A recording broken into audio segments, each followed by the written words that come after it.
el ejercicio 7 de este final nos pide lo siguiente. Hallar los intervalos de crecimiento y de decrecimiento y los extremos locales de la siguiente función. F de x igual a x por e a la menos x cuadrado sobre 8. A ver, este ejercicio es relativamente sencillo, es muy de procedimiento, ¿sí?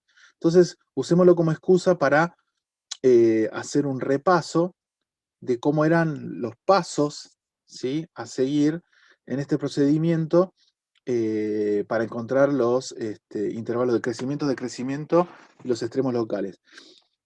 Ahora bien, fíjense que en ningún momento a mí me están pidiendo un estudio de funciones en sí. Si bien acá lo estoy marcando en lo que es estudio de funciones, no me está pidiendo un estudio de funciones.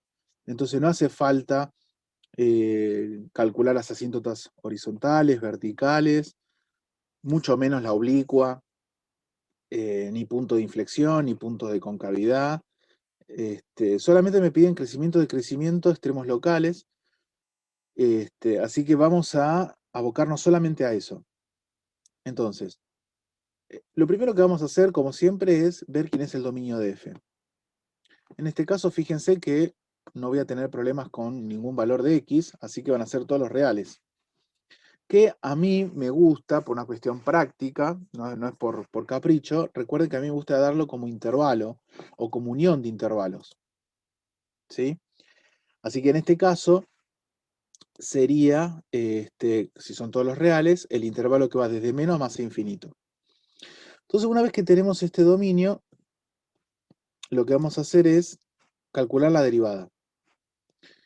En este caso, bueno, derivar es fácil, tengo un producto de dos funciones o de dos expresiones que dependen de x, ¿sí? Por un lado tengo la x y por otro lado tengo e elevado a la menos x cuadrado sobre 8. Así que bueno, derivo esta expresión, va a ser la primera derivada que es 1, por la segunda sin derivar, que es e elevado a la... acá, sí, no, tengan cuidado porque parece como si fuese la línea de la división, pero bueno, hay un menos x cuadrado sobre 8. Por la segunda, por la primera sin derivar, que es, vuelve a ser x, por la segunda derivada. O sea, sería más, perdón, más el segundo término, la primera sin derivar, x, por la segunda derivada, que cuando tengo un exponencial elevado a algo, un paquetito, es ese mismo exponencial elevado al mismo paquetito por la derivada del paquetito. Que la derivada del paquetito es menos 2x sobre 8, ¿no? Bajo el 2, y el 2 con el 8 se me simplifica, me queda un 4 abajo en el denominador dividiendo. Y luego lo que hago es, esta x con esta x las puedo multiplicar, se me transforma un x cuadrado, y voy a sacar factor común la exponencial. Entonces me termina quedando e elevado a la menos x cuadrado sobre 8, multiplicado entre paréntesis 1 menos x cuadrado sobre 4. ¿Sí? Así que ya tengo la derivada y la tengo encima factorizada, que en general nos conviene tenerlo factorizado. Recuerden eso. Si puedo factorizarlo, mejor aún. Bien. Y una vez que tenemos la derivada, lo que vamos a hacer es calcular el dominio de la derivada. Que en este caso, el dominio de la derivada vuelve a ser todos los reales, ¿no? Porque, nuevamente, acá no voy a tener ningún problema con ninguna x cuando reemplace y hago la cuenta para calcular el valor de la derivada en ese valor de x. Así que vuelven a ser todos los reales, o sea, desde menos infinito a más infinito. Bien. Una vez que tenemos el dominio, la derivada, el dominio de la derivada, el dominio me refiero al dominio de la función, ¿no? La primera es el dominio de la función, la derivada, el dominio de la derivada. Vamos a los puntos críticos. Y recuerden que nosotros teníamos dos fuentes de puntos críticos. ¿Se acuerdan cuáles eran? A ver, ¿cuáles eran las dos fuentes de puntos críticos? O sea, las dos familias de puntos críticos que podrían llegar a aparecer. Habían dos tipos de puntos críticos en este contexto. Ah, los que eran la derivada. No, no, el dominio de los que no eran la derivada, algo así. No, mentira, acá. Los. El número que no pertenecía a la derivada. ¿O no? Tipo la excepción. Estás como El que ahí. no pertenecía al dominio. A ver, tenés por un lado los Ese es uno, valores. ¿no? A ver, decímelo tratá de decírmelo un El que poquito no más. pertenece al dominio. ¿Al donde se dominio de rompe, quién? digamos, tipo ¿Al donde dominio deja de de ser continuo. mm, como que Era quiere, algo así. era algo así, pero no tan así. A ver, las dos fuentes son los X que pertenecen al dominio de F, o sea, donde la función está definida, pero no existe la derivada de F. O sea, no pertenece al dominio de la derivada. ¿Sí? A ver, pertenece al dominio de F, pero no pertenece al dominio de la derivada de F. O sea, donde la función está definida, pero no existe la derivada. Esa es una fuente de puntos críticos. La otra es, pertenece al dominio de F, o sea, la función está bien definida, también pertenece al dominio de la derivada, pero ahí la derivada vale cero, o sea, donde se anula la derivada. Esa es la otra fuente de puntos críticos, ¿sí? Esas son las dos fuentes. Entonces, empecemos con una de ellas. Son los puntos críticos de manera tal que son los X que pertenezcan al dominio de F', tal que si pertenece al dominio de F' es porque estamos dando por hecho, ¿sí? Dando que se cumple, que pertenece al dominio de F.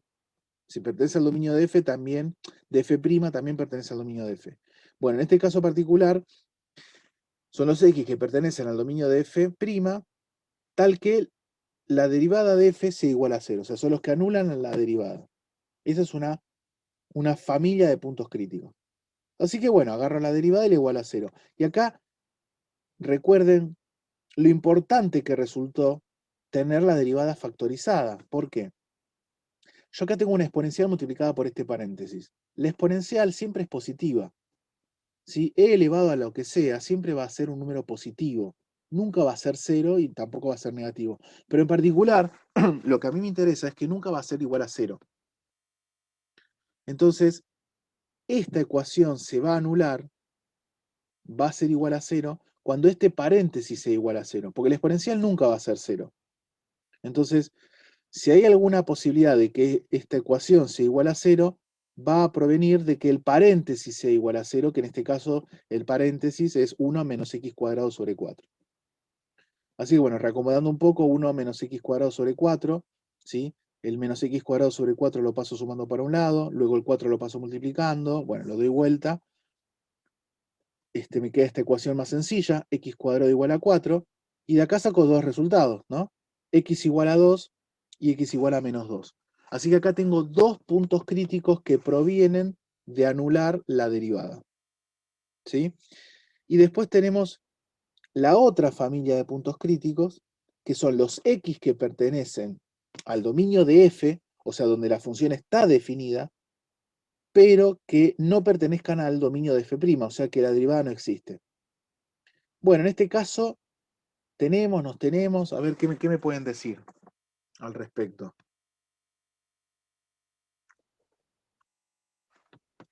¿Tenemos puntos críticos que provengan de la no existencia de la derivada? Sí, no, ¿y por qué? No, porque está definido en todo el dominio. Exactamente, porque, a ver, acá lo que tenemos que ver es lo siguiente. El dominio de F' tiene que estar incluido, o a lo sumo ser igual, en el mejor de los casos ser igual al dominio de F. En este caso, el dominio de F' y el dominio de F, en los dos casos son todos los reales. O sea que la derivada está recontra definida para todo valor de x. Para todo valor de x. El valor de x que se les ocurra, la derivada va a estar bien definida. Entonces no vamos a tener, ¿sí?, puntos críticos que provengan de la no existencia de la derivada. Eso se va a dar en general cuando o el dominio de F' son todos los reales, o el dominio de F' puede ser un intervalo más pequeño, pero que coincida con el dominio de F. Entonces, en esos dos casos, ¿sí?, no vamos a tener puntos críticos que provengan de la no existencia de la derivada. Así que solamente tenemos estos dos puntos críticos, el 2 y el menos 2. ¿Sí? Entonces, una vez que tenemos los puntos críticos, recuerden el procedimiento, ¿no? Los distintos pasos, dominio de F, derivada, dominio de la derivada, luego los puntos críticos, analizando estas dos posibles fuentes de puntos críticos. Una vez que tenemos los puntos críticos, vamos a aplicar el criterio de la primera derivada. Para aplicar el criterio de la primera derivada, vamos a tener a mano, bueno, quién es la derivada, cuál es el dominio de la derivada y cuáles son los puntos críticos. A ver, esto nos va a permitir armar la tabla, ¿se acuerdan? ¿Sí? Donde de acá, bueno, vamos a sacar cuáles son los intervalos de crecimiento y de decrecimiento y los máximos y mínimos locales. ¿Cómo armábamos esta tabla? Agarro el dominio de la derivada y lo particiono en pequeños intervalos usando los puntos críticos. En este caso, me va a quedar de menos infinito a menos 2, de menos 2 a 2 y de 2 a más infinito. Y luego, ¿qué hacíamos? Evaluábamos en algún valor intermedio de cada intervalo, de cada uno de estos intervalos, en la derivada. Por eso también traigo a colación la derivada, porque lo necesito evaluar. Y lo bueno de seguir teniendo la derivada factorizada, porque a mí lo que me interesa es el signo. Yo sé que esta exponencial siempre es positiva. Lo que me va a definir un signo es el resultado del paréntesis. Entonces fíjense lo siguiente. Agarro el menos 3. Menos 3 al cuadrado es 9. 9 dividido 4, ¿cuánto es? Es 1, algo, porque 9 dividido 2 es 4,5. No, perdón, sería 2,25, ¿no? Me quedaría 9 cuartos.